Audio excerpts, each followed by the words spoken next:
صل على سيدنا محمد النبي الأمي.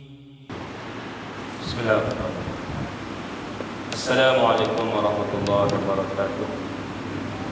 الحمد لله رب العالمين وبه نستعين على أمور الدنيا والدين. والصلاة والسلام على حبيبنا المصطفى سيدنا وحبيبنا وشفيعنا محمد صلى الله عليه وسلم وعلى آله وصحبه ومن هدى بهديه واقتدى بقدوته واستنى بسنته وعمل بتعاليمه إلى يوم الدين. سبحانك لا علم لنا إلا ما علمتنا إنك أنت العليم الحكيم. رب اشرح لي صدري ويسر لي أمري واحلل عقدة من lisani yafqahu qawli. Marilah kita bersama-sama di malam yang mulia ini kita mulakan pertemuan yang membaca umat kita. Seterusnya kita berdoa kepada Allah, mudah-mudahan Allah memberikan hidayah serta taufik kepada kita. Al-Fatihah. A'udzubillahi minasyaitonir rajim. Bismillahirrahmanirrahim. Alhamdulillahirabbil alamin. Ar-Rahmanir Rahim. Maliki yaumiddin. Iyyaka na'budu wa iyyaka nasta'in. Ihdinas siratal mustaqim. Siratal ladzina an'amta 'alaihim ghairil maghdubi 'alaihim waladdallin. Bismillahirrahmanirrahim. Alhamdulillahirabbil alamin. Wassalatu wassalamu ala asyrafil anbiya'i wal mursalin wa ala alihi wa sahbihi ajma'in. Allahumma arinal haqqa haqqan warzuqna ittiba'ah wa arinal batila batilan warzuqna ijtinabah. Ya Allah, tunjukkanlah kepada kami benar sesuatu kebenaran dan berikanlah kekuatan kepada kami agar kami melaksanakannya sesuai kehendak, serta berikanlah kepada kami sesuatu kebatilan dan berikanlah dorongan kepada kami agar dapat menjauhi pencegahnya dan seluruh sebelum kami. Wassallallahu ala sayyidina Muhammad wa ala alihi wa sallam. Walhamdulillahirabbil alamin. Alhamdulillah, syukur kita kepada Allah Subhanahu wa taala atas limpahan rahmat dan kurnia serta taufik dan inayah. Pada malam yang mulia ini kita masih lagi diberikan kekuatan dan kesempatan oleh Allah Subhanahu wa taala untuk terus sama-sama kita memenuhkan ruang-ruang yang kosong di dalam taman syurga Allah yang ada di atas muka bumi. Alhamdulillah, kita bersyukur kerana Allah masih memilih kita untuk menjadi tamunya pada malam ini dan juga pada waktu-waktu yang lain. Kerana kita yakin dan percaya bahawasanya apa saja perkara ibadah, perkara ketaatan, perkara perhambaan, seorang hamba daripada kalangan manusia kepada Allah Subhanahu wa taala, ianya tidak akan berlaku melainkan dengan taufik, dengan dorongan daripada Allah Subhanahu wa taala. Kerana kalau kita katakan kehadiran ke majlis ilmu ini adalah disebabkan kerana kita ada masa lapang ataupun tubuh badan yang sihat, sudah pastinya masjid yang akan penuh tuan. Dan kita yakin dan percaya di luar sana ramai orang ada masa lapang, dan ramai orang yang memiliki tubuh badan yang sihat. Namun begitu, betapa ramai yang memiliki dua keadaan tadi, badan yang sihat dan masa lapang tuan, tidak memanfaatkan, tidak mempergunakan tubuh badan yang sihat dan masa yang lapang itu untuk mereka bersama-sama mencari bekalan, mencari keridhaan Allah Subhanahu wa taala. Ini menunjukkan bahawasanya ibadah itu adalah merupakan satu keadaan yang sangat tinggi dan mulia di sisi Allah Subhanahu wa taala, yang sudah pasti Allah Subhanahu wa taala tidak meletakkan kemuliaan itu pada semua manusia. Hanya orang yang dipilih olehnya. Siapa dia orang yang Allah pilih kita? Iaitulah walladzina jahadu fina lanahdiyannahum subulana. Orang yang benar-benar berusaha untuk mencari keredaan kami, maka mereka itulah yang kami akan permudahkan jalan untuk mereka capai apa yang mereka inginkan. Dan Allah juga menyebut wa innallaha ala ma'al muhsinin, dan sesungguhnya Allah itu sentiasa bersama orang yang suka melakukan perbuatan yang baik. Jadi itulah di antara keadaan-keadaan yang kita kena sentiasa ada pada diri kita, iaitu keinginan nak mencari keredaan Allah dan juga keinginan untuk melakukan perbuatan-perbuatan yang baik. Maka itulah keadaan yang kita akan dipermudahkan oleh Allah Subhanahu Wa Taala untuk melakukan sesuatu ibadat itu. Baik itulah di antara perkara yang sama-sama kita muhasabah diri sebanyak mana amalan kita, adakah ianya setanding atau sepadan dengan umur yang kita ada pada hari ini. Pastikan tuan-tuan kebaikan yang kita buat hari ini lebih banyak daripada kejahatan. Jangan sebaliknya. Kalau kita bimbang, kalau umur kita semakin lanjut tapi yang paling banyak itu kejahatan berbanding kebaikan, waliyadzubillah, kita lindung kalau kita semua maklum ada asar yang menyebutkan orang yang berumur 40 tahun ke atas sedangkan kebaikannya masih sedikit, masih kurang dibandingkan kejahatannya, maka disebut dalam asar itu falyatajahaz ilana, maka bersiap sedialah untuk Allah lemparkan dia ke dalam api neraka, waliyadzubillah. Inilah perkara tuan yang mudah-mudahan tidak akan berlaku kepada kita sekadar muhasabah diri, insya-Allah. Baik, jadi pada malam ini saya akan sambung pembacaan kitab memahami keindahan surah Yasin. Soal mungkin soal 66 ayat ni. Baik. Jadi kita masuk pada ayat yang ke-31 tuan-tuan daripada surah Yasin. Yang mana ayat tuan-tuan Allah SWT telah berfirman, a'udzubillahi minasyaitonir rajim. Alam yarau kam ahlakna qablahum minal quruni annahum ilaihim la yarji'un. Subhanallahul azim. Maksudnya, tidakkah mereka mengetahui mereka ni siapa yang telah penduduk Antakya yang diceritakan sebelum ini yang telah tergamak membunuh akan Habib An-Najjar dan juga para utusan yang telah Allah utuskan kepada mereka. Jadi tidakkah mereka mengetahui betapa banyaknya umat-umat sebelum daripada mereka yang telah kami binasakan. Bahawa orang yang telah kami binasakan itu tiada kembali kepada mereka. Maksudnya apa? Hanya tinggal nama je. Karena apabila Allah datang sesuatu azab tuan, maka ada yang apa? Langsung tak ada dengar khabar mereka. Sampai macam saya sebut dalam pertemuan yang lalu kan, bila sebut tentang apa bangsa Arab ni kan. Ada Arab disebut Al-Arabul Ghalidah, Arab yang tinggal nama. Tak ada dalam sejarah. Seperti kaum Ad, kaum Samud dan sebagainya. Kenapa? Kerana bala yang Allah datangkan kepada mereka hancur dengan habis. Keturunan mereka dengan habis. Inilah di antara keadaan-keadaan yang kita kena hati-hati dan berwaspada. Ada tuan-tuan, bala kalau bagi bisbah dengan umat Muhammad hari ini mungkin kita tidaklah sedahsyat macam yang berlaku kepada umat yang terdahulu. Dapat tuan-tuan sebab Nabi dah sebutkan, ummati ummatun marhamah. Laisa 'alaiha 'azabun di dunia. Maksudnya umatku adalah umat yang Allah sentiasa mendahulukan rahmat daripada azab. Walaupun jahat macam mana sekalipun tuan-tuan, namun begitu rahmat Allah sentiasa sabaqat rahmati 'ala ghadab. Itulah menyebabkan apa? Umat Muhammad semakin melampau-lampau. Kalau bahasa sekarang apa? Lagi lemak berkering kan? Melampau sebab dia rasa aku buat maksiat, aku buat kederhakaan, tak ada apa-apa. Mereka nak kalau boleh macam umat dulu kan. Sekali buat salah, datang turun balik. Datang turun azab. Nampak? Sedangkan Allah nak bagi peluang kepada umat Muhammad untuk apa? Untuk bertaubat. Untuk berubah. Kan? Maknanya memperbaiki yang mana salah dan silap. Bukannya bila mereka buat jahat, Allah tak datang azab, bertambah lagi akan apa? Keingkaran mereka. Inilah tuan-tuan perkara yang berlaku. Dan Nabi sebut, maksudnya azab dekat dunia ni tidak seperti mana umat-umat yang terdahulu. Cuma adalah beberapa yang Nabi sebut, seperti apa? Al-Zalazil, gempa-gempa bumi. Itulah yang berlaku. Al-Fitan, fitnah-fitnah yang melanda. Macam hari ni kan macam-macam fitnah tuan-tuan.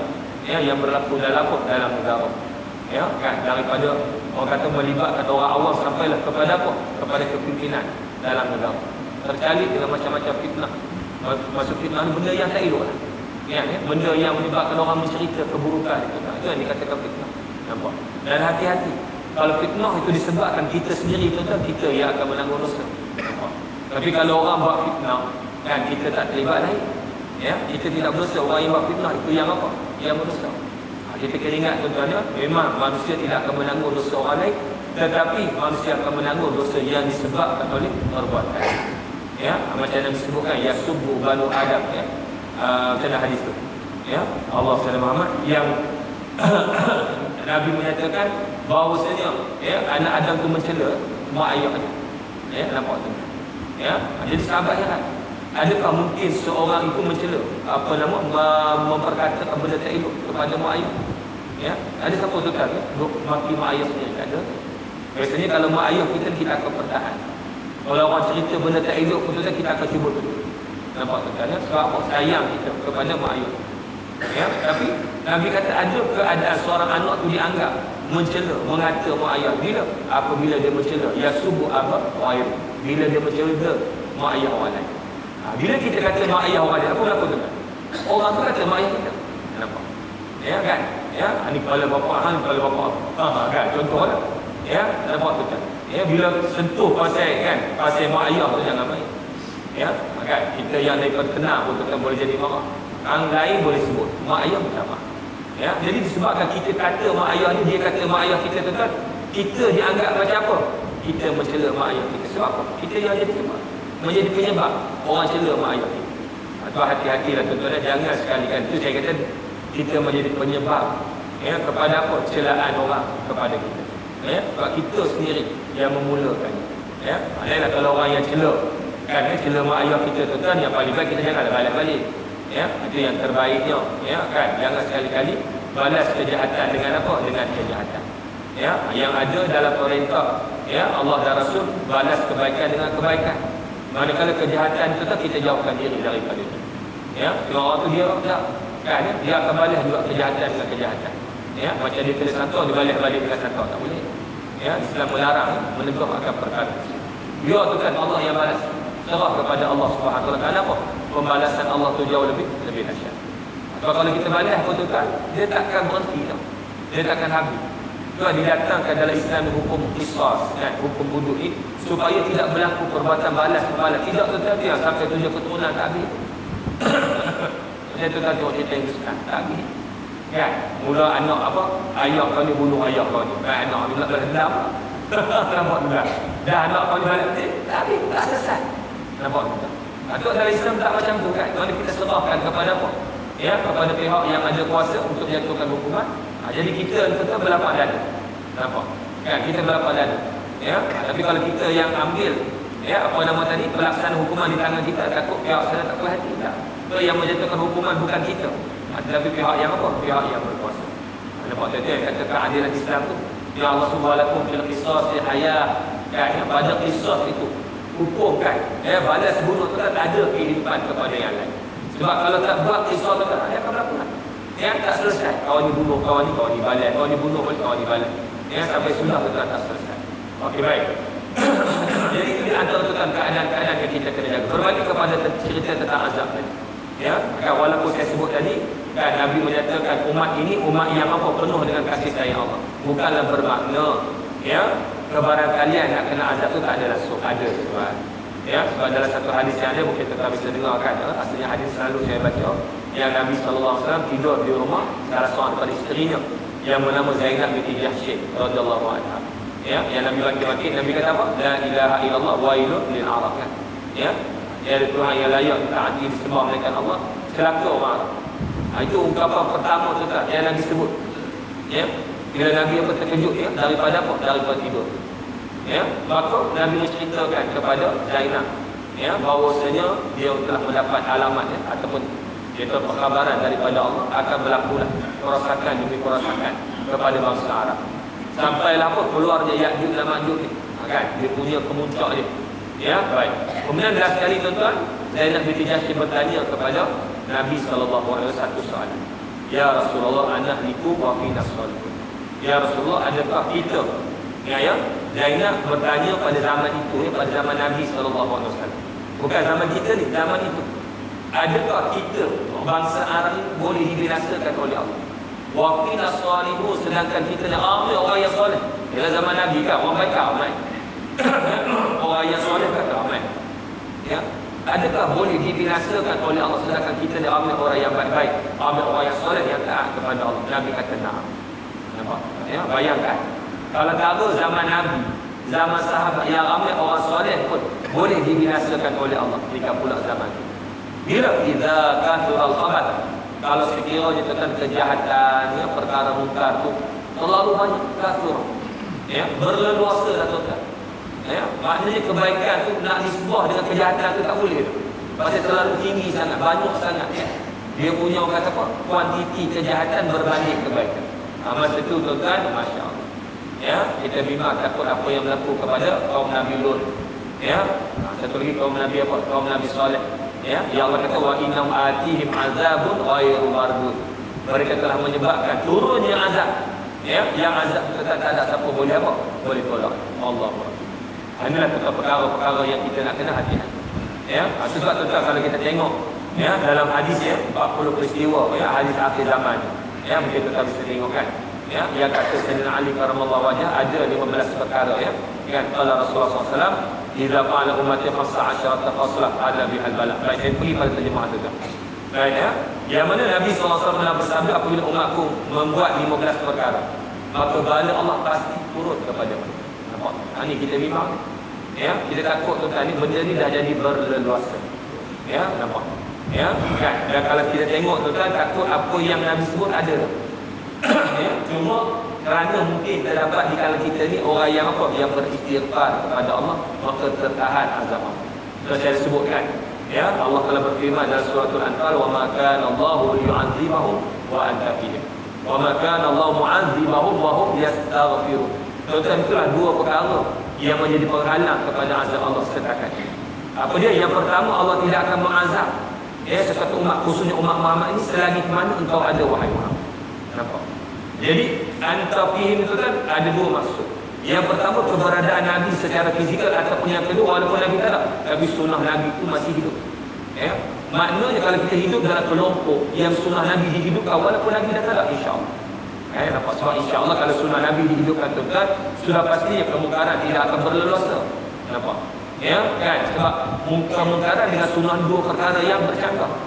Ya, dua perkara yang apa? Yang berlawanan. Mana mungkin kalau kita kata manusia hidup dalam keadaan berpegang dengan sunnah, dalam masa yang sama mereka juga melakukan kemungkaran. Bahasa kita kan, akal kita tak boleh terima perkara tersebut. Maksudnya kalau mereka ikut sunnah, insya-Allah terhindar mereka daripada apa? Maksiat. Ya, maksudnya kunci yang manusia buat maksiat, mereka dah lari daripada apa? Quran dan hadis. Ya, Nabi dah sebutkan ya, selagi berpegang teguh dengan Quran dan hadis, kamu tak akan sesat. Ya, nampak? Kamu sentiasa akan mendapat apa? Bimbingan daripada Allah. Ya, maknanya kalau kita tinggal kata mau ikut Quran dan hadis, kita sesat. Nampak ya? Tak ada bimbingan, tak ada panduan. Ya, sampai kita mungkin menjadi golongan yang Allah sebut ulaika kal an'am, sama macam apa? Macam binatang, balum azal lebih teruk daripada binatang. Allahu Akbar. Nampak? Pasal apa? Puncanya tidak lagi kita berhukum dengan Al-Quran. Ya, dan juga tidak kembali kepada apa? Kepada sunnah Nabi sallallahu alaihi wasallam. Itu saya peringatkan. Ya, tentu kita semayang berjamaah tuan. Seboleh-boleh kita buatlah ikut sunnah Nabi sallallahu alaihi wasallam. Jaga shaf, kan ya? Jangan mahu ikut imam. Nampak tuan? Mungkin tak boleh buat semua, tak apalah, jangan tinggal semua. Buat yang mana kita boleh buat. Nampak tuan? Ya, kalau benda kecil macam tu pun tuan kita tak mampu buat, macam mana kita nak pergi kepada perkara yang lebih besar. Nampak? Ya, hanya perkara tuan yang kita nak kena jaga-jaga. Baik, kita tengok tuan sekitar lalu lah ya. Sebab saya yakin ya, mungkin ada ustaz-ustaz yang telah menguraikan kepada tuan. Apakah dia tuan yang 15 perkara? Saya lupa nak sebut yang kedua kan. Yang pertama tadi, Allah tidak akan mengazab satu kaum selagi mana Nabi ada ataupun sunnah Nabi masih lagi dihidupkan. Yang kedua tuan-tuan, wahum yastaghfir. Allah tidak akan mengazab satu kaum selagi ada orang yang beristighfar, memohon keampunan Allah Subhanahu wa taala. Ya, ada di Bari Bukhta kan, katalah contoh kan dekat surah Sungai Krian ke dataran mana tu, doa buat kereta dan sebagainya. Tapi kita di masjid kita beristighfar pada Allah dan sebagainya tuan. Mudah-mudahan apa yang mereka buat yang menyebut bala itu tertahan kerana istighfar daripada kita. Tapi bimbang takut nisbahnya tak aman. Kan? Istighfarnya 100 orang, yang panggil maksiat datang 100,000 orang tu kan. Masa tu tak tahu lah. Kan? Kita tak macam Nabi sebut tadi kan. Kan idza kasral khabath. Kalau dah terlalu banyak sangat tak ada nak kata. Namun begitu sebagai hamba kita mengharapkan ya, mudah-mudahan insya-Allah ya, selagi mana tuan kita beristighfar mohon keampunan Allah Subhanahu wa taala, terhindarlah kita daripada apa? Segala bala-bala Allah tadi. Ya, okey baik, kita lalu ya. Sudah kita tengok apa 15 perkara tuan, apabila harta negara hanya beredar pada orang-orang yang tertentu. Kroni-kroni lah. Kan ya, semua. Ya kan, apa nama ni? Bila kata harta negara tu kan hanya pihak tertentu je dapat. Rakyat ni dapat apa? Dapat kuah je. Kan, dapat tu kan. Ya, ini yang kita bimbang, ni yang kita takut. Ya, ini tak lama lagi dia kabarkan akan apa? Masuk 1.5 juta. Kan, daripada apa? Bangladesh. Agak contoh. Tengok-tengok tuan, rupanya ada orang ambil keuntungan daripada apa? Kemasukan. Bukan orang ni, kurani juga tuan. Contoh kan, setiap seorang tu ada visa dia. Daripada kena bayar, ada cukai dia. Ya, nampak tuan. Ya, katalah seorang tu kan bayar berapa? Ya, bayar seorang 100 contoh. Kalau kita kira pada ringgit murah betul. Kalau 1.5 juta kali 100 tu kan Allah. Tu dia tuan. Ya, kan? Ya, setiap tahun nak kena ringgit. Kan visa tu tuan.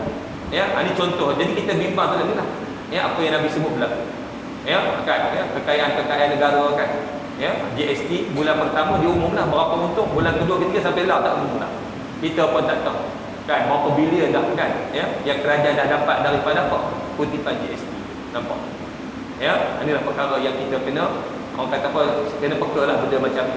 Ya, nampak sebab harga barang tak turun-turun. Walaupun minyak turun kan. Dia heran. Dulu minyak naik, harga barang akan naik. Alasan minyak naik. Bila minyak turun, kan harga barang tak turun tetap. Nampak? Ya, ini contoh. Kan? Jadi maknanya di situ tetap akan ada keuntungan pada pihak-pihak yang berkenaan. Siapa yang dapat keuntungan? Inilah kita bimbang tuan, hanya berkisar kepada orang-orang yang tertentu saja. Ya, siapa dia tuan? Fikirlah sendiri. Ya, baik. Kemudian yang kedua, apabila amanah dijadikan sebagai satu sumber keuntungan. Maksudnya amanah tuan, orang tidak rasa itu sebagai taklif, tanggungjawab. Orang berlumba-lumba nak dapatkan amanah. Ya, kenapa? Nampak tu sebagai keuntungan.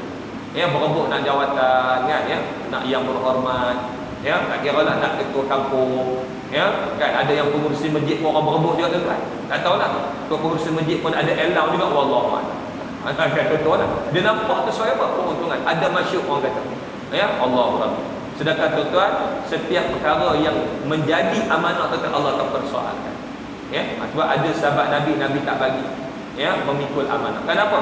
Wa innaha ya la amanatun wa inna lana dam. Maksudnya amanah itu benda berat, yang kedua akan menyebabkan penyesalan.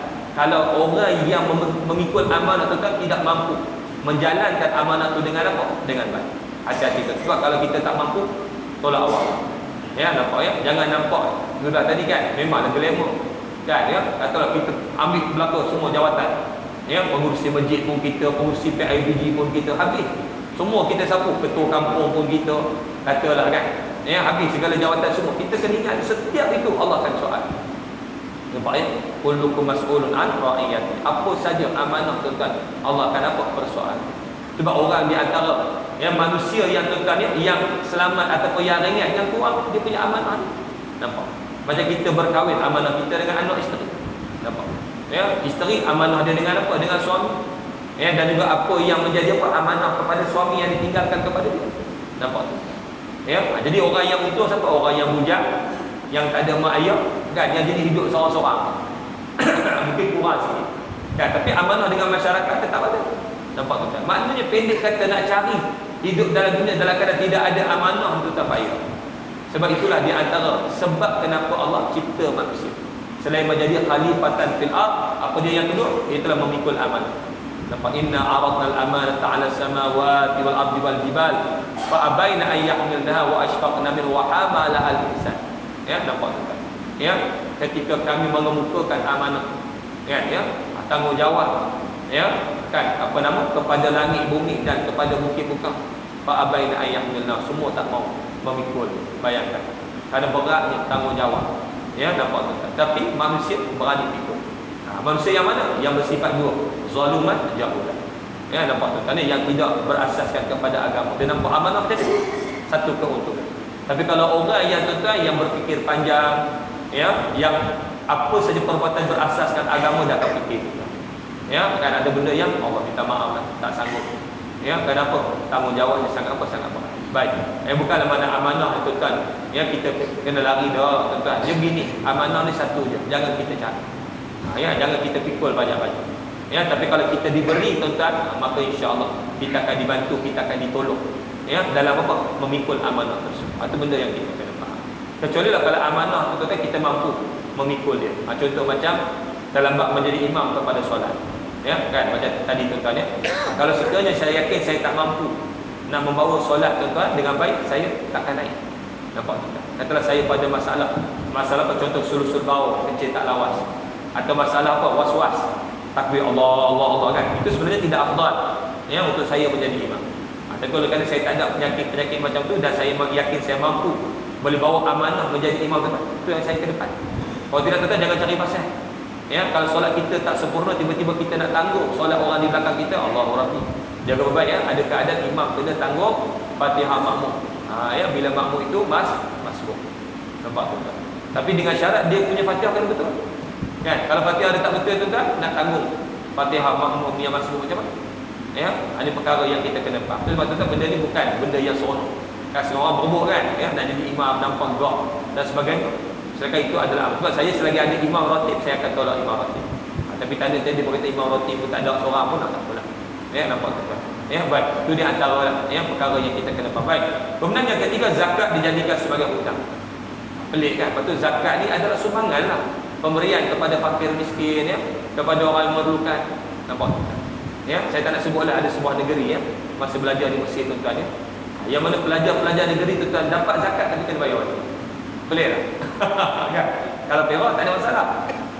Perak zakat 4,000. Sekarang saya tak pasti 5,000 rekod wallahu a'lam. Zaman saya dulu 3,600 masa belajar di Mesir. Ya kan? Dan dapatlah zakat. Alhamdulillah tak payah kena bayar baik. Kan ya? Mana dengan zakat itulah ya. Masa saya menyara pembelajaran, pengajian ya, dan juga makan minum di sana. Ya, dan sekian alhamdulillah cukuplah. Ya, kalau nisbah masa tu kan di Malaysia tengah tinggi. Hari tuan-tuan, ya kalau 3,600, 4,000 rasanya gaya juga. Kan ya, dengan cara hidup di Mesir pun dah makin meningkat. Ya, telah berlakunya pergolakan di sana kan. Ya, nampak tuan-tuan. Ya, contoh. Tapi ada sebuah negeri tuan-tuan, zakat tu kena bayar tuan-tuan. La ilaha illallah. Ya, dah jadi macam pinjaman. Mana apa yang Nabi sebut tu betul. Ya, zaman dulu mungkin tak berlaku kan, tapi zaman lain ada kan. Saya pun ingat tak ada apa lah benda bila baca hadis Nabi tu lah kan. Ya, rupanya dah ada dah tuan-tuan ya. Nabi dah peringatkan jangan zakat dijadikan sebagai hutang. Tiba-tiba ada pihak yang mengambil tentang keuntungan. Padahal memang zakat untuk bantu. Dia ada orang kata apa, bahagian peruntukan kepada orang yang belajar kan. Dalam apa Ibn Sabil yang keluar kan bermusafir kerana mencari ilmu. Boleh tuan. Kalau kita pun nak bagi zakat kita secara peribadi pun boleh. Kan kita tengok ada anak kawan-kawan yang apa yang sama belajar contoh kan. Kita carilah 2-3 orang kan yang nampak nak selamat tuan, paling sikit kita bagi kepada 3 orang. Paling sikit. Kan ya, nampaknya bagi kat seorang, mungkin seorang ni orang akan menimbulkan ya satu kemusykilan. Kan ya, contoh ada orang tanya, bolehkah zakat ni kita bagi direct terus kepada kata saya kita boleh. Ya, tapi paling kurang berapa? 3 orang. Ya, sebab apa? Sebab dalam Quran Allah kata innamas sadaqatu lil fuqara. Kan ya, Allah gunakan perkataan jamak kan. Jamak maksudnya plural lah. Paling sikit 3 orang. Macam mana-mana orang fakir dalam kampung kita, kawasan kita 3 orang, kita boleh bagi direct. Nampak? Wal masakin pun Allah gunakan perkataan jamak. Nampak tu kan. Jadi maknanya boleh ya kalau kita bagi direct terus. Untuk zakat ni lah. Ya, zakat peribadi kita tak ada masalah. Cuma kalau zakat yang berbentuk macam binatang, zakat tanam-tanaman itu yang paling afdal dikumpulkan. Kan ya, kepada Baitul Mal barulah diserahkan. Ya, kan itu yang paling apa? Yang paling afdal.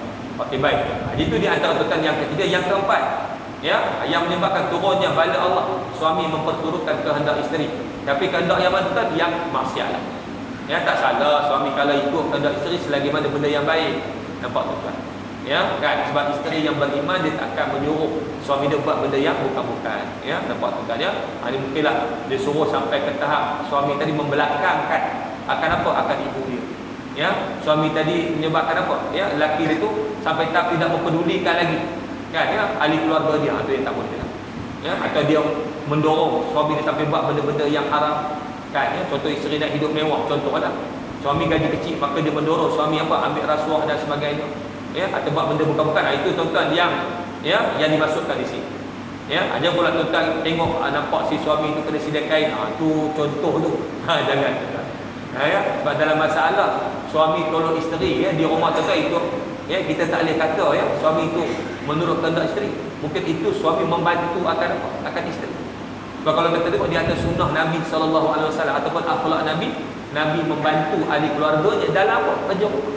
Kan, sidai itu kerja rumah kan? Tapi persepsi kita tu kan, kalau suami sidai itu ikut terus. Kan, tu persepsi kita nampak kan? Ya, pada benda tu tak salah. Suami basuh pinggan, kan, suami memasak. Kan, sebab hari ini kita dapat benda tu kerja isteri. Padahal kalau kita buka dalam kitab fiqh tu kan bukan menjadi kewajipan pun. Nampak? Ya kan? Kewajipan isteri yang betul tu kan layan suami. Hatta anak-anak pun tuan-tuan, Kan kalau perlu kita cari pengasuh, kena cari pengasuh. Nampak ya? Kita tak boleh kata apa sebab memang isteri dengan suami. Ya, tapi kita pun maklumkan ya, isteri pun faham tahu kan ya, bukan suaminya mampu untuk apa? Nak mengadakan kan, nak mengupah kan sekian banyak kan orang ni untuk pengasuh, orang ni untuk ya mengemar rumah dan sebagainya. Maka kebanyakan isteri-isteri kita yang ada pada hari ini dengan rela hati, volunteer. Walaupun mereka bekerja tuan-tuan, sanggup kan kemar rumah, dia pula basuh pinggan, dia pula masak Allah. Ya, saya ada sehari tuan-tuan, isteri saya pergi Langkawi balik hari rumah rabah dah tu. Kan? Tapi saya boleh pergi mesyuarat sampai 9 hari tuan-tuan, tak ada masalah. Kan? Tu kata hebat tuan-tuan orang perempuan. Memang Allah bagi keistimewaan ya, mereka boleh buat berbagai kerja tuan-tuan dalam satu masa. Ya, kalau saya tuan-tuan, kalau saya katalah saya masak tuan-tuan, kerja lain tak apa dah. Tak, lantaklah. Apa nak jadi yang lain jadi.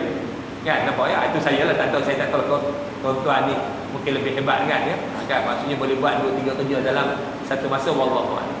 Ya, itu contoh tuan-tuan ni. Baik, jadi maknanya tuan-tuan, kita kena jangan salah faham. Jadi bukanlah maknanya apa saja perkara yang suami mengikut kehendak isteri adalah salah, dan ini maksudnya yang membawa kepada kederhakaan, kemaksiatan. Ya, nampak tuan-tuan ya, itu benda yang kita kena buat. Baik. Kemudian yang kelima, anak derhaka terhadap ibu. Ya, nampak ya, melawan cakap kan ya, nampak. Dalam surah Allah kata apa? Fala taqul lahum uff. Kan? Kata menunjukkan sikap yang tak suka pun tak boleh. Kan? Ditegur kan. Ni kan pula apa nama? Kita herdik wala tanharum mak. Jangan herdik. Kan? Dia jatuh mak. Ya, jatuh ayah ni tuan-tuan. Tapi di sini dia fokus kepada apa? Kepada mak tuan-tuan. Jadi dia jagalah anak-anak kita tuan-tuan ya. Tapi kita kena tengok pula ya, yang menjadi penyebab anak derhaka tadi sebab apa? Kalau kita jadi penyebab, kita akan tahu. Mungkin kita tak pernah mengasuh ya anak kita dengan apa? Adab macam mana dia dengan mak dia. Kan dia dengan isteri kita. Sebab apa? Sebab kita dengan mak kita betul lebih kurang. Nampak? Ada kadang-kadang benda ni tuan-tuan, dia menjadi soalan macam apa? Macam turun-temurun tak? Ya, itu sebab kalau kita nak anak kita baik dengan kita, kita kena baik dengan mak. Ada macam tu. Ya, senang jadi punya betul-betul tuan-tuan, insya-Allah. Kan, kalau kita nak anak-anak kita baik, adik-beradik, kita dengan adik-beradik pun kena apa? Kena baik. Ya, sebab kalau kita dengan adik-beradik kita pun baik tuan-tuan, ya Allah akan tunjukkan pada apa? Pada anak-anak kita. Ya, nampak tuan-tuan, ini perkara yang kita kena muhasabah. Sebab saya kalau berlaku pada rumah tangga, saya tak nampak ada orang lain, saya tengok pada diri saya. Kan, kalau anak dulu lawan cakap dan sebagainya, fikir aku ni mesti ya, kan dulu ada ya, lawan cakap mak dan sebagainya. Tapi kita jangan biarlah, kena didiklah benda tu, kena perbetulkan. Ya, jangan biar je lah kita dulu pun lawan cakap mak juga. Tak boleh. Nampak tuan-tuan ya? Itu cerita dulu kita dah minta ampun, kita dah bertaubat ya, kita dah ihsan. Nampak tuan-tuan ya? Jangan sekali-kali perkara yang kita pernah buat dulu tuan-tuan, kita biarkan ia berulang kembali dengan alasan tadi. Ya, nampak? Oleh kerana kita dulu pernah buat benda ni, tak apalah anak kita nak macam mana kan, kita dulu macam tu juga. Jangan. Ya, dulu kita dah tutup buku. Ya, kita dah mohon keampunan dan sebagainya. Ya, nampak tuan-tuan? Jangan sekali-kali kita ungkit balik. Itulah golongan yang Nabi sebut kullu ummati mu'afa ila mujahirin. Itu mujahirin itu. Ya, nampak? Umatku akan diampunkan, dimaafkan kesalahan mereka kecuali golongan mujahirin. Dia telah orang yang apa tuan-tuan? Yang Allah dah tutup dah dia punya kata apa? Kesalahan dia. Ya, disebabkan dia bertaubat, tiba-tiba dia biarkan, dia ungkit balik. Ya, wujudkan balik, cetuskan balik tuan-tuan. Akan apa? Kemungkaran dengan apa? Dia menceritakan kepada apa? Kepada orang lain. Kan, bangga. Kan, ya, cerita ke anak, dulu perompak bersiri kat sini. Contohlah tuan-tuan. Ya, dia cerita tu apa? Nak bagi anak dia kagum dengan dia. Nampak ada tuan-tuan. Ya, patut ceritalah benda baik kan. Tak. Dia bangga bila cerita benda-benda yang jahat. Dulu mak dulu Ratu Kebaya ada dekat taman ni. Contohlah. Allah. Cerita apa? Kan, benda tu benda yang lama, benda zaman jahiliah. Kita pun dah bertaubat. Ya, itu sebab Nabi tidak membenarkan mana-mana sahabat mengungkit kisah-kisah yang silam. Nabi pun tak pernah mengungkit kisah silam pada sahabat.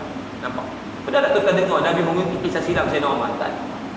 Ya, saat mula Sayyidina Umar masuk Islam tuan, Nabi sedikit pun tak ada rasa curiga kepada Sayyidina Umar. Sedangkan Sayyidina Umar seorang individu yang pernah ada cita-cita nak bunuh Nabi. Nampak? Patutnya Nabi kena waspada lah, betul tak? Ini Umar ni aku kena jaga sikit ni. Pasal apa? Pasal dulu dia dah pernah nak bunuh aku. Tak ada tuan-tuan. Dia masuk saja Islam tuan-tuan, Masya Allah. Ya, Nabi tuan-tuan tak ada rasa apa lah. Nampak? Inilah yang apa? Yang sepatutnya yang berlaku kepada kita. Tak ada rasa curiga, tak ada rasa. Yang rasa orang kata apa? dengan sahabat macam Nabi dengan sahabat kita Allah Rabbi. Ya, cukup apa?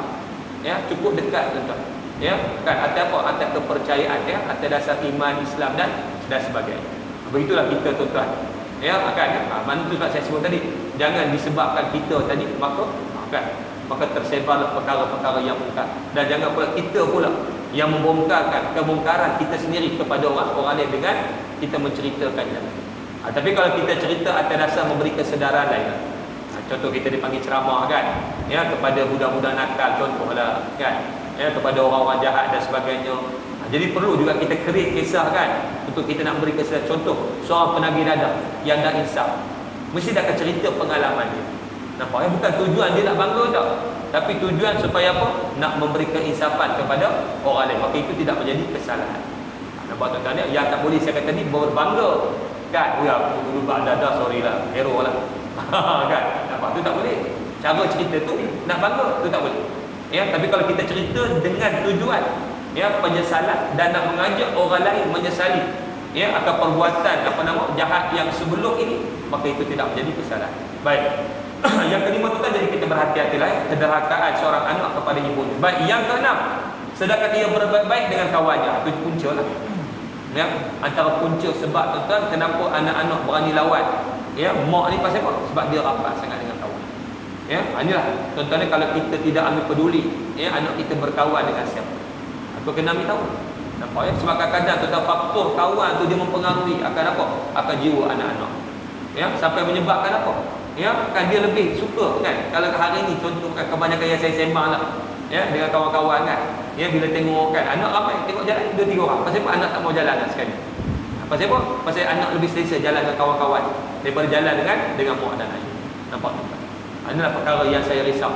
Kan, setakat ni alhamdulillah lah, saya kalau pergi mana-mana saya akan bawa kan ya anak-anak saya. Bukan anak saya masih kecil kan, tapi saya harap benda ni berterusan seronok. Sebab saya kalau nak berjalan mana-mana tu, kalau anak-anak saya tak cukup kan, ya, anak saya tak ramai tuan-tuan, insya-Allah dah masuk 10 tuan-tuan. Kan? Bulan lepas ni insya-Allah akan keluar yang ke-10. Ya, bulan 8. Ada mana baru 9 lah. Saya akan cuba tuan-tuan ada ke 9 orang. Ya, kalau tidak memang saya tak seronok nak berjalan mana tu kan, ya, nak pergi yalah kan ya, berjalan jauh dan sebagainya kan. Seronok bila ada ramai-ramai. Kan, nampak? Ya, tapi akan datang kita bimbang juga kan. Apa yang berlaku pada kawan-kawan tu akan berlaku juga pada kita. Bila anak-anak tadi tambah pula dah pandai bawa kereta, dah ada lesen tuan-tuan dan sebagainya, kan ya, dia mula pandai dah angkut kawan ke sana kemari tuan-tuan. Masa tu mula.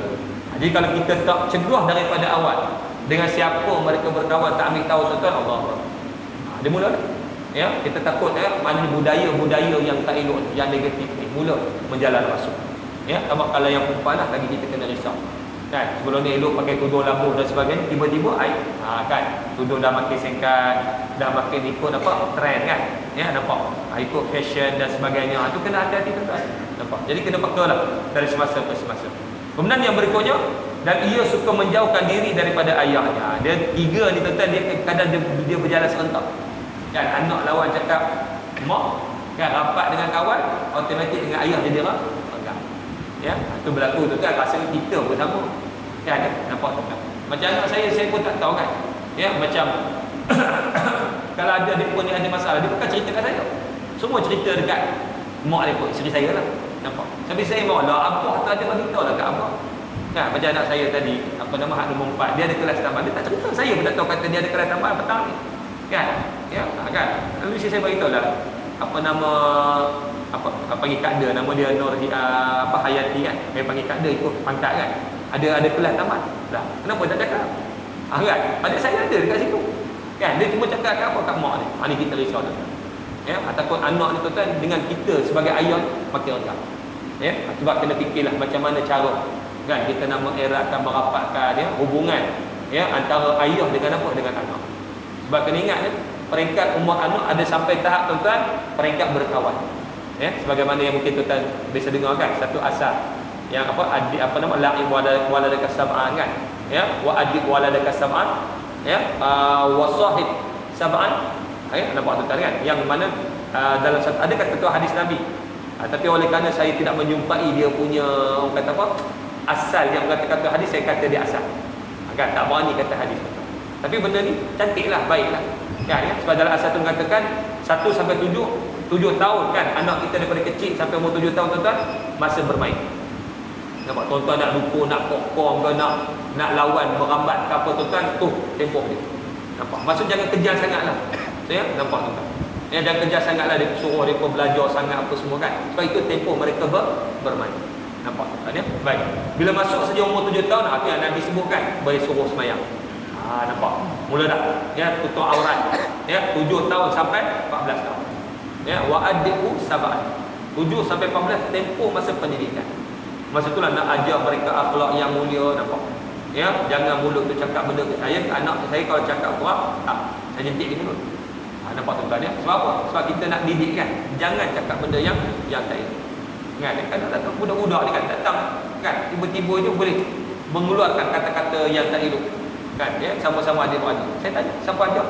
Abah tak pernah ajar. Kan, siapa yang ajar? Kan, ya, bagi sekali je. Lepas tu tak boleh lah. Kan, mana kalau dia tersebut tuan-tuan lepas tu, siap teriak. Dia tahu tak kan ya?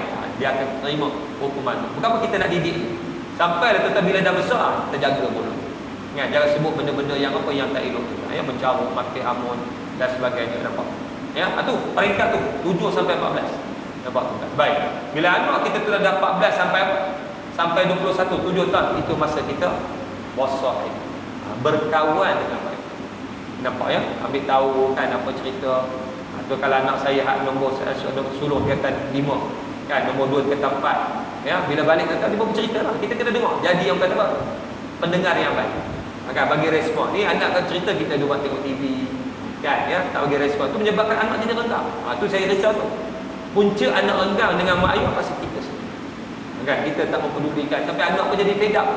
Cerita pun ayah bukan dengar. Kan, nampak? Ya, tu apa saja dia pun cerita kita dengar, ambil. Kemudian kita bagi pandangan. Kan, bagi cadangan dan sebagainya. Ya, tuan-tuan kena rapat dengan anak-anak. Sebab mereka itulah nanti tuan-tuan yang akan jadi apa? Ya, orang yang mendoakan kita. Ya, kita jangan harap orang lain, anak-anak kita. Nampak? Ya, bolehlah kita harap kawan-kawan kita, tapi berapa ramai tuan-tuan kawan-kawan yang boleh mendoakan akan kawan yang ada. Tak, tapi kalau anak-anak tu tak, insya-Allah. Bahkan Nabi sebut antara ciri anak yang soleh ialah apa? Mendoakan kedua ibu bapa. Pesan pada anak-anak. Ya, doa, kalau macam mana doa kau pergi mana pun, jangan lupa doa kepada kedua ibu bapa. Nampak tuan-tuan ya? Ini perkara yang kita kena peringatkan. Baik. Kemudian apa lagi? Suara sudah ditinggikan dalam masjid. Ya, macam-macam huraian lah. Ada yang menghuraikan suara yang sudah tinggikan tuan-tuan, maksudnya apa? Berlaku pergaduhan. Ya, hari ini dah ada orang berani bergaduh dalam masjid. Macam-macam. Kan, berebut jadi imam lah, berebut pasal ni. Ya, bergaduh pasal apa? Kan, masalah apa? Macam-macam lah. Pasal kes apa nama? Parti dan sebagainya. Allah Allah. Ya, sedangkan masjid tu tuan-tuan tempat rahmat, ya, tempat apa perpaduan. Tiba-tiba masjid kita jadikan sebagai apa? Tempat pergaduhan. Ini tak betul. Baik, ada juga yang menghuraikan sebabkan dalam hadis dan guna wartafa'atil aswat. Ya, kalau ikut bunyi-bunyi kedengaran, banyaknya tuan-tuan dalam masjid bunyi ini yang tak sepatutnya. Tengah-tengah sembahyang bunyi apa? Bunyi headset. Tu dia. Yang bukan-bukan. Bunyi pula tuan-tuan mengganggu solat. Tu termasuk dalam huraian wartafa'atil aswat. Ya, aswat itu bukan hanya suara manusia saja. Kan, apa saja bunyi itu matan hadis dia. Tapi di sini lebih diterjemahkan apa? Orang yang bergaduh. Tapi saya lebih meluaskan. Ya, maksud al-aswat tadi bukan hanya suara manusia, tapi apa saja bunyi-bunyian tuan-tuan ya, yang hari ini sudah berkemenang. Ya, tuan kena hati-hati lah. Sebelum kalau boleh solat kita silentkan. Ataupun kita carilah orang kata apa? Ya, nada dering yang tidak mengganggu orang lain. Nampak? Ya, dia kadang ada guna lagu-lagu yang bukan-bukan, tuan-tuan bayangkan. Ya, tengah sembahyang keluar lagu Isabella tu. Kan? Nampak macam mana? Kan? Ya, kalau kabut tu tuan kena pula tengah sujud pula bunyi. Kan? Kalau tengah berdiri tu boleh juga kita raba-raba juga kan? Ya, kalau tengah sujud tu tuan nampak macam kan? Isabella ada jual. Dia ambil nada dering hak tu apa? Ya, ataupun tak kira dia ambil nada dering ayat Quran. Kan? Ada juga azan tengah sujud bunyi azan tu. Allahu Rabbiyal Karim. Hanya elok dia apa disilentkan ataupun dia apa di-off-kan. Ingat tuan-tuan ya, sebab masa kita dengan Allah jangan kita biarkan ada yang lain mengganggu. Ya, nampak? Macam seorang sahabat saya tuan-tuan, dia kalau pergi masjid handset tinggal rumah. Mana tawakal ada apa nak berlaku di rumah berlaku lah. Memang dia takkan ambil tahu. Sebab apa? Sebab kata ni masa aku dengan Tuhan. Nampak tuan-tuan? Ya, Allah Rabbi kita ni tuan, masya-Allah tengok sembahyang, aset bergetar, oh sudah. Maknanya kita ni kontraktor projek kiri kanan kan. Ya, takutkan orang mesej kan. Ya, abang kata ni ada projek baru masuk, mulalah tak tenang dah. Masya-Allah. Ya, dalam perkara dunia kita dengan dunia. Yang akhirat pun kita sertakan apa dunia tak sepatutnya berlaku. Baik. Kemudian yang berikutnya tuan-tuan, yang menjadi satu ketua satu kaum adalah orang yang terhina di antara mereka. Masuk orang yang perangai tak elok atau masuk orang yang terhina. Masya-Allah. Ya, ada benda tak mustahil berlaku sebab Nabi dah sebutkan, la ta'murun bil ma'ruf wa la tanhauna 'anil munkar aw la yusallitanallahu syirarakum. Nampak? Atau kama qala maksudnya hendaklah kamu sentiasa dalam keadaan mengajak ke arah yang ma'ruf dan mencegah kemungkaran. Kalau tidak, kata Nabi, Allah akan berikan kuasa ya yang menjadi pemerintah ya ke atas kamu orang yang paling jahat di kalangan kamu. Itu maksudnya. Kalau maksudnya orang yang paling teruk apa lah? Yang paling hina lah. Ya, biasa kalau kita menganggap orang hina ni orang yang teruk lah. Ya, bukan kerana fizikal dia, ya, bukan kerana rupa dia dah, tapi kerana perangai dia. Ini benda yang kita kena apa? Kena faham. Tiba-tiba itulah yang jadi apa? Yang jadi itu. Kan orang yang buat maksiat tentang itulah yang menjadi apa? Yang jadi yang berhormat kawasan kita. Allah berat. Adalah perkara-perkara yang kita nak kena jaga-jaga. Sebab tuan-tuan, amar ma'ruf nahi munkar perlulah kita apa? Hidupkan. Ya, perlulah kita maknanya apa? Kembangkan. Ya, dan sebagainya. Baik. Kemudian yang ke-10, seseorang itu dimuliakan kerana ditakuti kejahatan. Nampak? Ya. Orang muliakan pasal orang takut. Ya, sampai orang tak berani nak apa-apa. Nak siasat dia, yang siasat tu kena siasat. Itu dia tu. Nampak ya? Orang takut bukan kerana dia tu seorang yang layak ya, untuk dihormati dah. Tapi orang takut kerana tadilah kezaliman. Ya, waliyazbil, hati-hatilah tuan ya. Biarlah orang takut kepada kita tu kerana apa? Hormat. Ya, macam Sayyidina Umar bin Al-Khattab. Ya, kan dia dihormati oleh kawan dan lawan. Dan bukan sekadar manusia, syaitan pun takut dengan siapa? Sayyidina Umar. Ya, nampak. Dan memang Nabi sebut tu kan umat Islam ni dia ada al-mahabah. Ya, satu apa nama? Keadaan yang disebut sebagai al-haibah. Haibah ni rasa gerun yang Allah lontarkan ke dalam hati musuh. Nampak?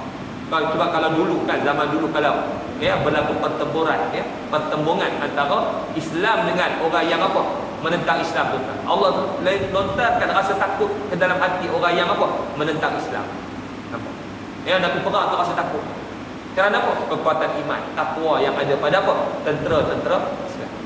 Itu Sayyidina Umar peringatkan selalu kepada tentera-tentera Islam, ingat ya, yang melebihkan kita dengan musuh bukan kerana bilangan kita ramai, bukan kerana kelengkapan kita cukup, tetapi kerana takwa kita kepada Allah Subhanahu wa taala. Itulah yang melebihkan apa kita. Tapi kalau kita pun buat maksiat, maka kita dah jadi sama dengan mereka. Nampak? Ya, tapi kita kan ingat bilangan mereka lagi ramai. Nampak? Ya, kalau kita sama pada maksiat, bilangan mereka lebih ramai, kelengkapan mereka lebih canggih, mana? Apa akan berlaku? Allah akan timpakan kekalahan. Ya, nampak? Sebab penting ketakwaan. Itulah yang kita kena pesan. Ya, nampak pesan tuan-tuan ya, kepada anak-anak yang pergi sekolah, jadi anak yang apa? Yang soleh, jadi anak yang bertakwa. Jangan pesan hak A saja. Kan? Adik belajar aja dapat nombor 1 dah. Jangan. Ya, pesan tuan-tuan, jadilah apa? Anak yang soleh, ya, anak yang apa? Yang mendengar cakap apa? Cakap cikgu, yang mendengar cakap apa? Cakap ibu bapa di rumah. Ya, nampak? Itu pesanan tuan. Kalau hari-hari kita pesan pada anak-anak kita, insya-Allah dia akan masuk ke dalam apa? Saya tuan sambil pagi sebelum saya pergi sekolah, saya akan hantar anak ke tasqi. Kan umur apa nama 4 tahun ya, dengan apa 6 tahun ada 2 orang pergi tasqi. Ya, jadi setiap kali tuan elok sampai saya akan pesan. Ya, belajar rajin-rajinnya kan ya, jadi anak yang soleh kan ya, jadi anak yang apa? Dengar cakap cikgu kan. Saya pesan tuan tiap pagi. Ya, tanpa jemu. Ya, kan jadi mudah-mudahanlah ialah soal mereka dapat tak dapat tu nombor 2 nombor 3. Kan yang penting sebagai ayah, sebagai mak tuan itulah usaha untuk mencorakkan mereka. Ya, mudah-mudahanlah. Ya, hari kita pesan tuan Allah insya-Allah ya anak kita akan jadi seorang anak yang apa? Yang baik. Jadi tuan hati-hatilah ya. Jangan sampai maknanya kita hari ini ada orang yang apa? Yang kita takut kerana apa? Ya, kerana kejahatan ni. Baik. Kemudian yang ke-11 ya. Khamar ataupun arak sudah diminum di merata tempat. Oh kan. Inilah kita puji apa tu? Yang syarikat penerbangan atau kedai India Hindu kan. Apa Ryanair Air. Kan apa? Dia mewajibkan semua pramugari untuk tutup aurat dan juga dilarang, ditegakkan apa? Menghidangkan minuman keras. Ya, nampak tuan kan? Jadi walaupun toke dia kan apa? Tidak beragama Islam. Ingat, tapi nampak kepekaan dia terhadap apa? Terhadap Islam tu bagus. Jadi orang macam kita doakan mudah-mudahan Allah beri hidayah. Ya, nampak tuan kan? Sebab ialah keinginan dia, walaupun tak tahu lah, mungkin kerana dia nampak itu sebagai sumber keuntungan dia, tu dia dengan Tuhan lah. Tapi kita tuan-tuan tak ada masalah. Kita boleh mendoakan orang macam tu supaya menerima hidayah, ya, Allah Subhanahu wa taala. Doa keampunan tak boleh lah selagi dia belum Islam. Nampak tuan-tuan ya? Doa menerima hidayah kepada orang bukan Islam tak ada masalah. Sesiapa saja yang kita rasa layak untuk didoakan, doa. Nampak tuan-tuan ya? Ini perkara yang kita kena faham. Doa keampunan khusus kepada muslimin muslimat sahaja. Ya, okey, baik. Kemudian yang ke-12, kain sutera banyak dipakai oleh kaum lelaki. Orang perempuan tak ada masalah, dia orang lelaki dah banyak dah. Kan ya, kalau nak tempah baju batik cari apa? Yang sutera kan. Tak boleh tu. Ya, walaupun dikatakan sutera campuran. Jaga baik-baik sebab kaedah fiqh jelas. Apabila bercampur izat syamal halal wal haram boleh haram. Ya, nampak. Ya, tapi pastikan kalau sutera tiruan lain. Tiruan ni maknanya dia bukan sutera, orang je bagi sutera. Itu tak apa. Nampak tuan dia tak ada masalah. Ya, yang tak boleh ni kalau sutera ataupun sutera campuran. Maksudnya walaupun campur tu tak tahu. Ya, nampak tuan ya? Sebab apa? Sebab untuk orang lelaki tak dibenarkan. Ya, hari ni bukan sakat baju sutera. Kan kadang ada yang tali leher sutera Allah. Ya, hati-hatilah tuan ya. Ini untuk orang lelaki saja. Mana akhir zaman benda ni dia akan jadi apa? Berleluasa. Ya, baik. Kemudian para artis-artis disanjung-sanjung, ni dah ceritalah. Kan? Ini memang sangat jelas tuan ya. Dan yang ke-14, muzik banyak dimainkan. Ya, sampai apa tu semua muzik. Kan? Kita telefon tu muzik. Kan? Kadang-kadang nak telefon daripada satu pejabat ke satu jabatan muzik. Nampak tu kan? Ya, cuba alangkah baiknya kalau digantikan dengan zikrullah kan cantik. Sambil-sambil dengar kan. Okey, tunggu saya. La ilaha illallah. Okeylah kan. Tidak keluar lah mana-mana muzik. Cara nak tunggu tuan-tuan. Ya, tengok tak dapat dia main lagi muzik. Nampak. Pendek kata muzik itu tak boleh dah nak dipisahkan. Ya, daripada apa? Kehidupan. Ya, sampai kata tuan-tuan ya, ada yang menganggap konsert itu sebagai satu apa? Satu keperluan kepada generasi anak muda. Nampak? Konsert. Maksudnya apa sebab? Dah dia terlalu orang kata apa? Berluasa sangat. Dah dia dah terlalu menjadi suatu orang kata apa? Yang diminati. Sampai menjadi orang kata apa? Macam candu. Menyebabkan apa? Anak muda ni ketagih. Macam mana kita nak buat? Di situ tak kita kena jadi orang yang bijaksana. Ya, nampak buat syarat. Boleh buat konsert, tapi yang perempuan tutup awak. Nampak? Ya, dan kalau boleh kita asingkan macam yang Kelantan pun nak buat dulu kan. Ya, dia asingkan. Yang apa? Artis lelaki untuk lelaki. Artis perempuan untuk perempuan. Yang keluarga tu tak ada lain pula. Ada buat 3 kelompok. Ikutlah yang mana bujang lelaki pergi hari. Ya, yang perempuan pergi hari. Nampak? Kan mana dia tak ada campur. Yang keluarga pula yang jenis keluarga yang ditutup. Ya, itu tak ada masalah. Ya, nampak sebab kita menetapkan syarat. Ya, ada sampai macam tu kita terpaksa buat macam tu. Sebab apa? Sebab tadi. Ya, sebab apa nama tadi? Yang terlalu benda ni orang kata apa menjadi macam tadi dah ketagihan. Bukan ketagih dadah dah, ketagih hiburan. Ya, kalau tak buat tu tadi kopi lari ke tempat lain. Yang maksiat tak apalah kita buat juga. Ini diambil daripada apa? Kisah seorang sahabat yang nak masuk Islam. Dalam keadaan dia suka berzina, dia suka mencuri kan. Ya, Nabi macam mana nak buat? Ya, kalau Nabi kata kamu kalau nak masuk Islam jangan mencuri. Memang payahlah. Sampai sudah dia takkan masuk Islam. Kenapa? Sebab memang hobi dia mencuri. Nampak? Ya, memang hobi dia berzina. Jadi Nabi menggunakan pendekatan bijaksana. Nabi kata okey tak apa. Kamu nak berzina, mencuri tak ada masalah, tapi satu je, jangan menipu. Tengok Nabi buat syarat kan? Ya, dan dengan syarat itu tu tak sahabat terjadi baik. Sebelum dia nak mencuri, sebelum nak berzina tu tak dia fikir. Ya, dia janji dia dengan Nabi, aku tidak menipu. Tengok, dia kata bijaksana. Ya, Nabi tak kata kamu jangan mencuri, jangan berzina. Sebab kalau Nabi cakap sedangkan benda tu dah menjadi orang kata apa? Sebati dengan dia. Nak kata apa tu? Kan? Ya, orang yang taik judi, taik opok, contohlah kan. Tuan-tuan dia kata haram macam tu, tuan minta maaf lah. Haram-haram. Tuan-tuan ceritalah apa pun tuan-tuan. Ya, dia berokok. Jadi kena ada pendekatan bijaksana daripada kita. Nampak? Ya, ini perkara tuan-tuan yang kita kena faham. Ya, okey baik. Kemudian tuan-tuan yang terakhir, inilah tuan-tuan yang menakutkan kita, generasi akhir umat ini. Ya, suka melaknat menyalahkan generasi pertama. Ya, tak kira lah sama ada sahabat dan sebagainya. Ya, antaranya yang kita tengok golongan Syiah kan. Yang banyak mengkafirkan para sahabat. Itu jelas. Nampak? Kalau hari ini tuan-tuan ulama-ulama muda memperlekehkan ulama-ulama silam. Agak ya. ni ulama ni apa ni, hadis dhaif, kan? Nampak ya, hadis maudhu, kan? Nampak ya, dah ada dah usaha-usaha ya buat seminar dan sebagainya nak menolak pemikiran Imam Al-Ghazali. Itu dia, ya, sedangkan dia adalah hujjatul Islam, orang yang berhujjah yang mempertahankan Islam pada zamannya. Nampak tak ada? Tapi kerana dalam kitab dia kerana banyak terdapat apa? Hadis-hadis yang apa? Yang dhaif. Dan mungkinlah ada 2-3 hadis yang apa? Yang dianggap sebagai maudhu. Kan? Tapi tuan kita nak anggap satu hadis tu benar-benar maudhu pun kena tengok juga. Sebab riwayat hadis ni banyak. Ya. Saya risau tuan. Kita bimbang takut. Ya, perkara yang tidak maudhu dikatakan maudhu. Kan ya? Kenapa? Kerana kita ialah mungkin cenderung dengan pandangan guru kita. Kan? Sebab tu guru ni ramai. Ya, perawi hadis ni pun ramai tuan. Seorang dia hanya berpegang Bukhari Muslim je. Tak. Sekarang banyak lagi tuan. Ya, perawi-perawi hadis yang ini kita risau tuan berlaku pada hari ini. Ya, nampak ya? Jadi inilah benda yang kita bimbangkan tuan ya. Generasi yang ada sekarang dia suka memperlekeh orang terdahulu. Ulama dulu semua tak boleh pakai dia. Oh. Ya, sampai ada yang apa? Imam Syafi'i sendiri pun kan, ya, dikatakan tak boleh apa? Tak boleh ikut tuan. Allah Rabbiyakan. Ayat. Ya, ulama mujtahid macam Imam Syafi'i itu betul-betul diperlekehkan orang. Ya, kalau macam belakang saya ni ustaz-ustaz itu lagilah tak ada apa tuan. Nampak ya?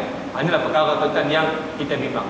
Jadi kalau kita tengok tuan 1 sampai 15 tuan boleh dikatakan kesemuanya sudah berlaku. Cuma sama ada serius ataupun tak serius. Itu kan ya? Mungkin ada yang dah banyak, tapi mungkin masih ada perkara yang apa? Yang masih lagi orang kata masih sedikit. Jadi tuan-tuan sebelum benda ni merebak lagi tuan-tuan, itu yang perlu kita amar ma'ruf nahi munkar. Ya, kan macam apa yang saya sebut dalam kuliah ni. Kan cegahlah dia kita. Jadi mudah-mudahan tuan-tuan pun balik bawa cerita kepada ahli keluarga. Jauhkanlah 15 perkara. Kan ya? Itu pula ahli keluarga tuan-tuan balik pula cerita kepada apa? Keluarga masing-masing. Ada dia tuan-tuan. Mudah-mudahan benda ni tuan-tuan ya tidak akan berterusan. Ya, kan sampai yang kata apa? Menjadi penyebab kepada turunnya bala Allah. Okey, kita tengok. Maka pada ketika itu, apabila berlakunya 15 perkara tuan-tuan, maka hendaklah mereka menanti. Itu dia. Ya, maknanya bila dah turun bala Allah, apa dia tuan-tuan? Yang pertama dikata rihan ahmar, angin merah. Angin merah ni tuan-tuan adalah simbolik kepada wabak. Kan? Artinya dulu H1N1 sesama burung. Apa lagi? Yang terbaru apa? Zika. Kan wabak Zika ni yang dikatakan nyamuk daripada apa? Brazil ke mana ke. Dapat tu kan. Dia jaga. Ya, kita memang lepas satu. Ya, nampak punca je ni 15 perkara. Jadi kalau kita tak nak wabak-wabak tak berlaku, maka kena cuba sedaya upaya kita mencegah 15 perkara daripada apa? Menjadi sesuatu yang berleluasa. Ada yang kedua apa? Gempa bumi banyak dah. Tu tanah runtuh dan sebagainya. Kan tsunami dan sebagainya. Nampak tak? Ya, itu di antara apa gempa bumi baik. Ataupun mereka akan dirubah menjadi makhluk lain, masukhan. Ya, nampak. Mungkin tidak secara fizikal tetapi diubah secara apa? Perangai, sikap. Kan? Itu adalah Quran pula beberapa perumpamaan. Famathalu kamathalil kalbi, perumpamaan mereka sama macam anjing. Allah sebut dalam Quran. Ya, ulaika kal an'am, mereka itu sama macam binatang. Allah Akbar. Kunu qiradatan khasiin, maka jadilah kamu beruk ataupun kera yang hina. Nampak tak? Ya. Para ulama tetap sepakat mengatakan apa? Walaupun ia tidak diubah secara fizikal. Mana bila Allah kata kudu qiratan qas, adakah mereka tu jadi buruk? Ada ulama kata bukan jadi buruk dah. Perangai itu macam apa? Macam buruk. Nampak? Bila kata famatu kamathalil kalbi, bukan dia tukar jadi anjing dah. Tapi perangai itu sama macam apa? Macam anjing. Kan ada kan dalam surah Al-A'raf Allah menyebut. Banyak lagi tuan. Perumpamaan manusia sama macam apa? Ya Allah samakan macam binatang. Masya-Allah. Ya, jadi hati-hatilah tuan. Kekalkan kita sebagai apa? Manusia. Ya Allah kata ahsana taqwim. Dengan apa? Iman dan juga amal soleh. Ya, dapat tuan-tuan pastikan ya, apa yang kita lakukan, apa yang kita buat tuan-tuan, ianya menepati apa yang Allah kehendaki dan menepati apa yang dituju ajarkan oleh Nabi sallallahu alaihi wasallam. Baik. Jadi tuan-tuan, saya bawakan hadis itu tuan adalah kenapa? Agar kita nak elakkan daripada apa? Daripada ayat ni, ya, kan berlakunya azab menimpa kita. Kita peringatan. Ya, kan walaupun cerita penduduk Antakya. Jangan kita kan dia ayat untuk orang dulu. Kan kita umat Muhammad ni tak ada kena apa-apa, jangan. Ya, dapat tuan. Jadi itulah ya perkara-perkara sebagai peringatan apa? Peringatan kita bersama. Baik. Saya baca sikit tuan. Setelah Allah SWT menerangkan akibat buruk yang dialami oleh umat yang terdahulu. Ya, lantaran perbuatan mereka mendustakan Rasul. Kalau dulu Rasul, sekarang apa? Para ahli ulama. Kan? Karena sifat ahli ulama itu warasatul anbiya, ya, yang mewarisi kerja para nabi-nabi dan rasul. Nampak tuan ya? Itulah mereka yang menjelaskan, menerangkan apa saja perkataan, perbuatan dan apa sajalah tingkah laku yang diperintahkan oleh Allah dan ataupun yang diajarkan oleh para nabi-nabi dan rasul, terutamanya Nabi SAW. Baik, maka Allah mengingatkan pula kepada umat yang ada semasa turunnya ayat ini. Mengapa mereka tidak mau mengambil iktibar atau teladan daripada umat yang telah dibinasakan oleh Allah Subhanahu Wa Taala sebelum daripada mereka? Disebabkan perbuatan mereka mendustakan para rasul, seperti kaum Ad, kaum Samud dan kaum Lut. Mereka semua telah musnah. Semua tidak dapat berkuasa dan kembali lagi di muka bumi. Jadi maksud Allah nak bagi tahu, setiap yang berlaku di kulli syai'in sabab, mesti ada sebab. Allah tidak akan mengazabkannya, menyeksa satu kaum, mesti di sana tu kan ada penyebab. Jadi peringatanlah kepada kita. Sebab Allah datangkan sebab apa kaum Ad. Okey, cari punca. Kenapa kaum Ad dibinasakan? Allah datangkan cerita kaum Samud. Kenapa kaum Samud dibinasakan oleh Allah? Kan kaum Lut ataupun kaum Sadum. Kan Allah telah apa? Terbalikkan bumi mereka sehingga timbulnya lauk mati tu. Nampak tu kan? Apa punca mereka tu tuan? Kena hati-hati. Kan yang kita bimbang hari ni tuan, dah generasi daripada apa? Kesinambungan umat Nabi Lut. Kan melalui LGBT tu yang saya sebut dalam pertemuan yang lalu. Jaga baik. Nampak? Itu soalan macam nak jadi legasi kan? Nak jadi satu yang meneruskan. Kan? Lesbian, gay, biseksual dan juga apa? Satu lagi transseksual. Kan yang di tempat Jatina. Allah. Nampak tu kan Yang kita bimbang tu kan ada pula orang Islam pergi sokong pula. Lagi. Hancur tu kan. Nampak tak boleh. Sebab itu memang pertubuhan yang dilaknat oleh Allah Subhanahu Wa Taala. Seboleh-boleh tu janganlah kita bersekongkol, jangan sekali-kali bersetuju dan sebagainya dengan apa? Dengan puak-puak yang tersebut. Jaga-jaga. Inilah perkara tu yang kita kena hati-hati, sebab itu di antara apa? Kalau ianya berdosa tu katalah diluluskan, dihalalkan, sampaikan apa jantan boleh nikah dengan jantan. Kan?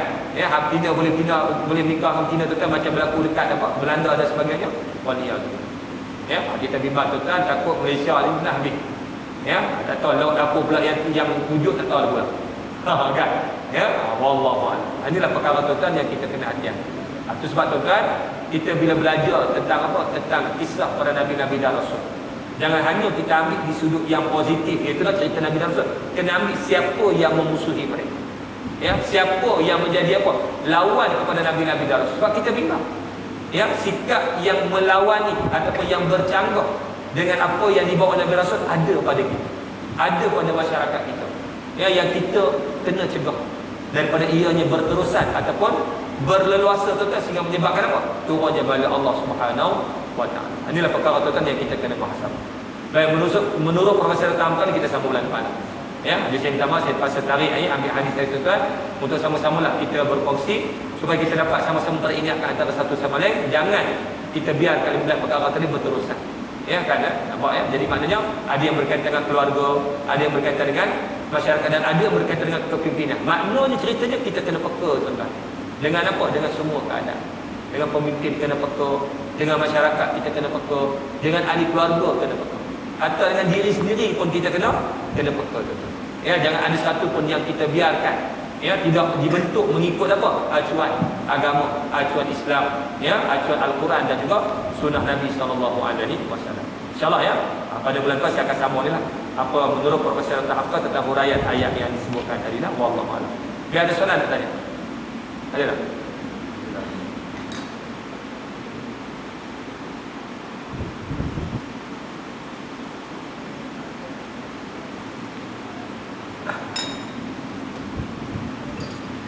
Ada? Ada? A'udzubillahi minasyaitonir rajim. Bismillahirrahmanirrahim. Alhamdulillah rabbil alamin. Wassalatu wassalamu ala asyrafil anbiya'i wal mursalin wa ala alihi washabihi ajmain. Allahumma ij'alna hadza jam'an marhuma wa tafarraqna min ba'di tafarruqan mahsuma wa la taj'al fina wa la ma'ana wa la ma yajma'una syaqwan wa la mahruma bi rahmatika ya arhamar rahimin. Allahumma faqihna fid din wa 'allimna ta'wila lana siratal mustaqim. ربنا آتنا في الدنيا حسنة وفي الآخرة حسنة وقنا عذاب النار وصلى الله على سيدنا محمد وعلى آله وصحبه وبارك وسلم والحمد لله رب العالمين. أقول قولي هذا وأستغفر الله العظيم لي ولكم والسلام عليكم ورحمة الله وبركاته. أستغفر الله العظيم. اللهم صل على سيدنا محمد